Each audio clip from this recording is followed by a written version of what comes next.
Welcome to the class, students. In this session, I will deliver a lecture on Sonnet 130, My Mistress's Eyes Are Nothing Like the Sun, written by William Shakespeare. Sonnet 130 was written by the English poet and playwright William Shakespeare, though most likely written in the 1590s. The poem wasn't published until 1609. Like many other sonnets from the same period, Shakespeare's poem Restless and Beauty, Love and Desire. He tries to find a more authentic, realistic way to talk about these things in the sonnet and gleefully dismisses the highly artificial poems of praise his peers were writing. Shakespeare's poem also departs from his contemporaries in terms of formal structure. It is a new kind of sonnet that is called the Shakespearean sonnet. So, the speaker describes the eyes of the woman he loves, noting that they are not like the sun. He then compares the color of her lips to that of coral, a reddish pink, concluding that her lips are much less red.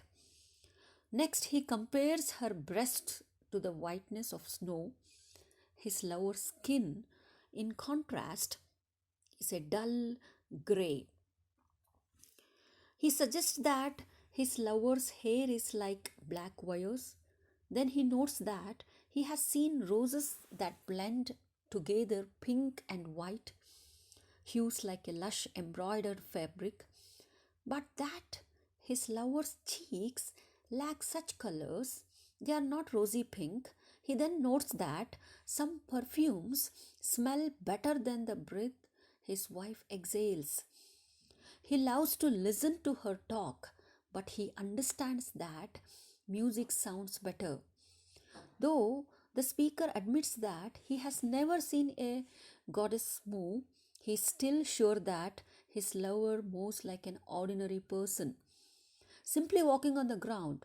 But the speaker swears the woman he loves is as unique, as special, and as beautiful, and as any woman whose beauty has been inflated through false comparison by other poets.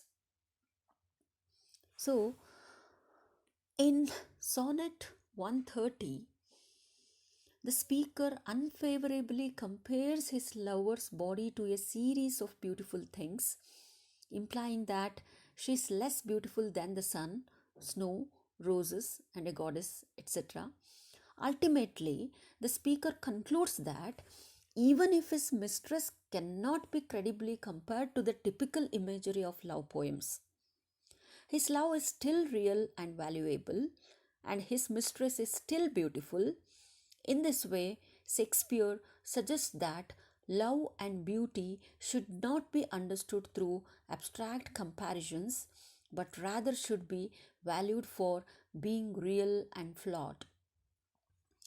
The poem begins with the speakers comparing parts of his lover's body to beautiful objects, finding in each case that her body is less beautiful than the thing to which it's being compared. For example, he writes that her eyes aren't as bright as the sun, and her breath isn't at all like perfume. In fact, it reeks. These comparisons at first seem to paint a portrait of a woman who is not very appealing. She is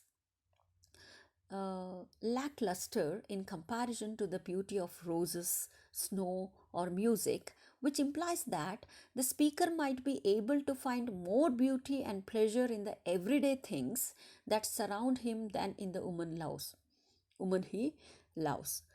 The comparisons, in other words, seems to degrade her value. However, since the comparisons are rarely overtly negative, it's possible that they are not meant to debase the speaker's mistress. For example, the first line notes that the speaker's mistress' eyes are nothing like the sun. but it does not say what they are like. This leaves open the possibility that her eyes are better than the sun, or are at least beautiful in different way. Similarly, the speaker notes that if snow be white, then his mistress' breasts are done, which seems more like a statement of reality. Even the whitest skin is actually tan or done than a criticism. The only truly insulting thing that the speaker says is that her breath reeks, and because of this, he finds more delight in some perfumes. But even this is a reasonably mild statement. He's not even saying that all perfumes are more delightful than her reeking breath, so clearly he does not mind it all that much. The poem's final two lines comment the interpretation that the comparisons are not meant to be degrading to the speaker's mistress or to the love that they share. When the speaker claims that he finds his love as beautiful as any other woman, belied with false comparison, he making he's making the point that no one's eyes are as beautiful as the sun. Everyone's breaths smell kind of bad, and that therefore such comparisons are not actually a useful way to think about beauty or love.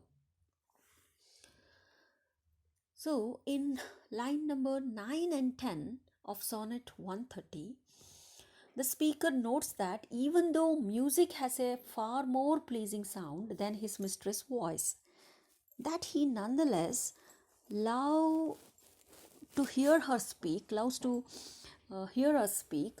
This comment about his mistress' voice is the only explicitly positive comment about the speaker's mistress before the poem's final two lines.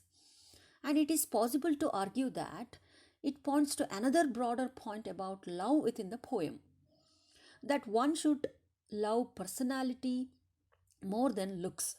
After all, if the speaker loves to hear his mistress speak, not because the sound of her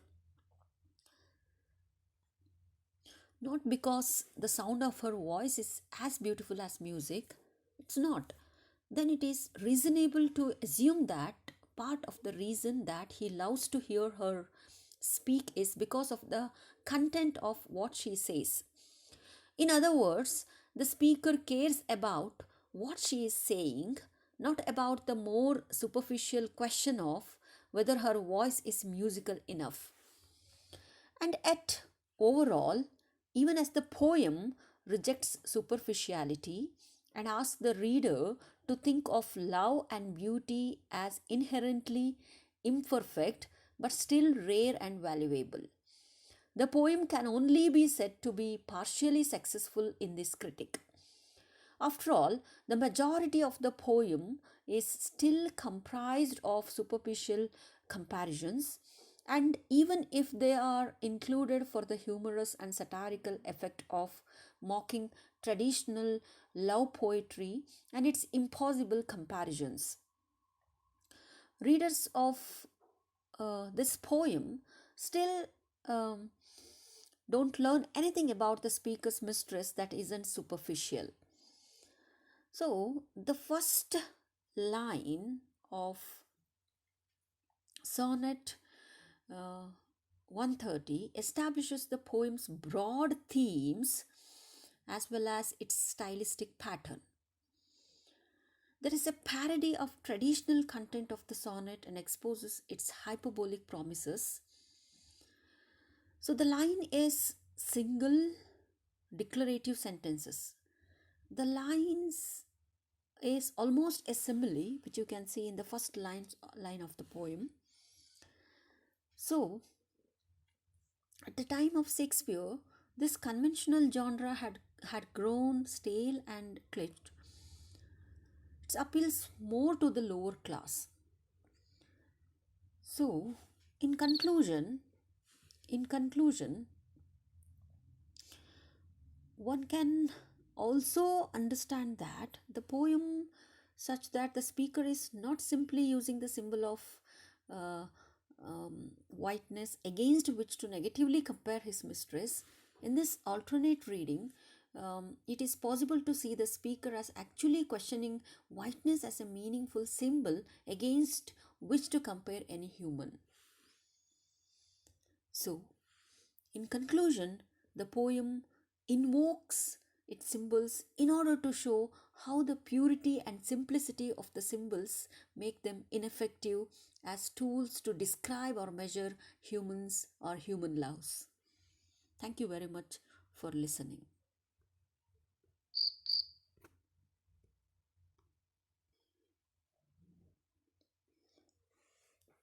Welcome to the class, students. In this session, I would like to deliver a lecture on the poem To His Coy Mistress. To His Coy Mistress is a poem by the English poet Andrea Marvell, most likely written in the 1650s and in the mid of the um, English interregnum. The poem was not published until the 1680s after Marvell's death. To His Coy Mistress is a carpe diem poem following the example of Roman poets like Horace. It urges a young woman to enjoy the pleasures of life before death claims her. Indeed, the poem is an attempt to seduce the titular coy mistress. In the process, however, the speaker dwells with grotesque intensity on death itself. Death seems to take over the poem, displacing the speaker's erotic energy and filling the poem with dread. If we had all the time in the world, your prudishness would not be a problem. We would sit together and decide how to spend the day. You would walk by the river Ganges in India and find rubies. I would walk by the river Humber in England and write my poems. I would love you from the um, very start of time, even before the biblical flood.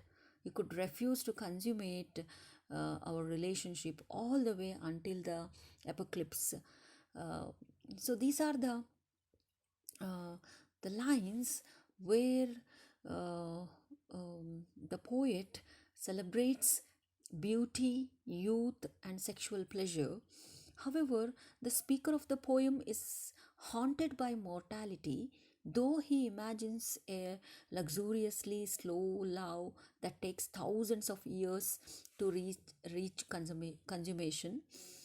He knows such a thing is impossible. He will die before it can be accomplished. Death cannot be delayed or defeated. The only response to death, according to the speaker, is to enjoy as much as pleasure as possible before it comes.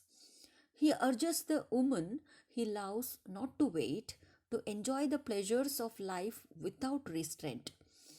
The poem draws a contrast between two kinds of love: the full, rich love that would be possible if everyone lived forever, and the rushed, panicked love that mortal beings are forced to enjoy. The first stanza of the poem possesses a question and explores a hypothetical world. What would love be like if humans had infinite time to love? In response, the speaker imagines a world of unlimited pleasure. For example, he describes his mistress finding precious stones on the banks of the Ganges. He describes himself spending 200 years praising a single part of her body. The key to this paradise then is that the normal limitations of human life have been removed. The sheer length of the mistress and the speaker's mm, lives allows them to delay consummation of their love indefinitely. The speaker announces that his mistress might refuse till the conversation of the Jews, which in the Christian theology of Marvel's time was expected to occur during the biblical last days. In this ideal world, the speaker feels no urgency to consummate their relationship. The speaker uh, has no question about whether his mistress deserves this long mm, courtship, but he does not have a viability. He notes at the start of stanza 2, always conscious of the passage of time, and thus of the fact that both he and his mistress will eventually die. Death, as the speaker imagines, it is the opposite of the paradise presented in the stanza first. Instead of endless pleasure, it offers deserts of vast eternity. So it's a philosophical uh, concept used in literature to describe the things that are beyond the description of physical existence. That's what in literature metaphysical is often used with poetry. So it is a type of poetry which was written during the 17th century. So the major uh, poets of this metaphysical concept: John Donne, George Herbert, Andrew Marvell, Abraham Cowley, Richard Crashaw, Henry Vaughan.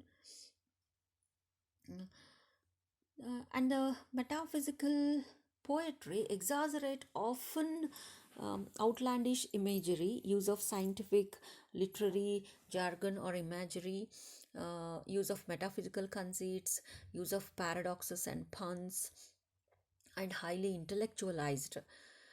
So, coming to the point of Andrew Marvell's poetry, it's very complex to understand. Intellectual tone, um, abundance of subtle wit and colloquial argumentative tone, witty and fantastic conceits, and also scholarly allusions, and dramatic tone, philosophical and or reflective element can be seen in almost in his poem. So, in the poem to his coy mistress, as I said, it is the best recognized carpe diem poem in English. Concept of vegetable love, natural love, raw stage, okay, vegetable soul, as discussed by Aristotle.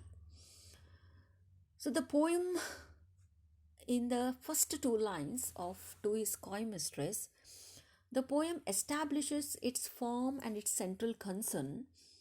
The speaker addresses someone directly whom he calls lady.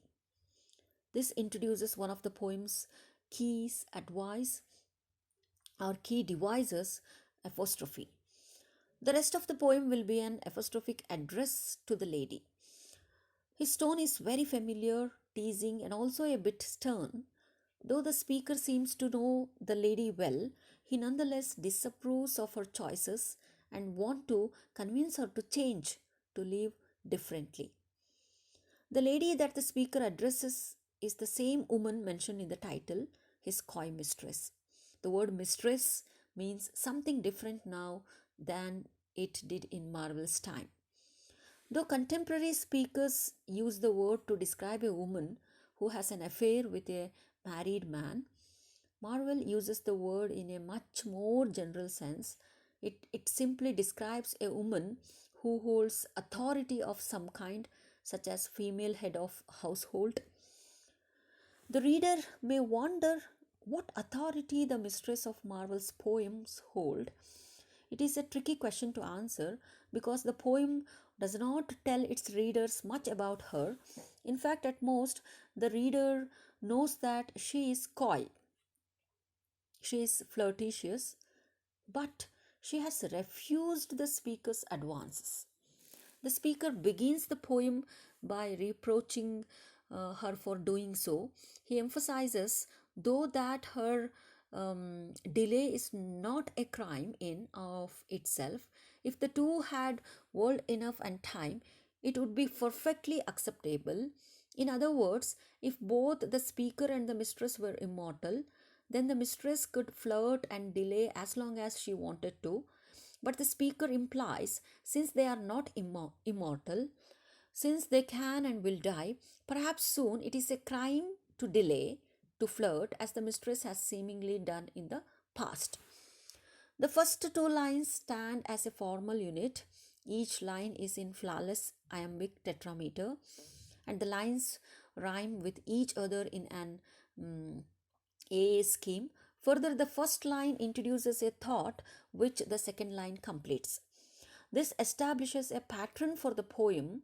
The speaker's thoughts often fall into two lines rhyming units or couplets when they do not. That is, when a thought ends halfway through the second line or continues into a third, that it is a potentially significant variation in the formal structure of the poem. The poem binds together the various concepts it introduces in these opening lines through alliteration. For example, using a repeated W sound, um, which stretches into lines 4. The opening lines of the poem also establishes the poem's logical structure, which is syllogism, introducing its major premise. If we had all the time in the world to love each other. Um, so, uh, the poem is very much connected to it's connected to um, a simple rhyming couplets, the complex passions of a male speaker hungry for sexual liaison with a lady. Um, so the argument begins with an appeal to the coy mistress based on the idea that if time and space were limitless, they could spend their days in leisure, she by the exotic Ganges River, for instance, he by the ebb and flow of the Humber. So, uh, this imaginary scenario is a clever and slightly um, is clearly in the awe of her body and totally wants her heart, but because she refuses to comply, he introduces this idea of a timeless, boundless love. Time becomes a metaphor for love, but is little more than a limitless resources.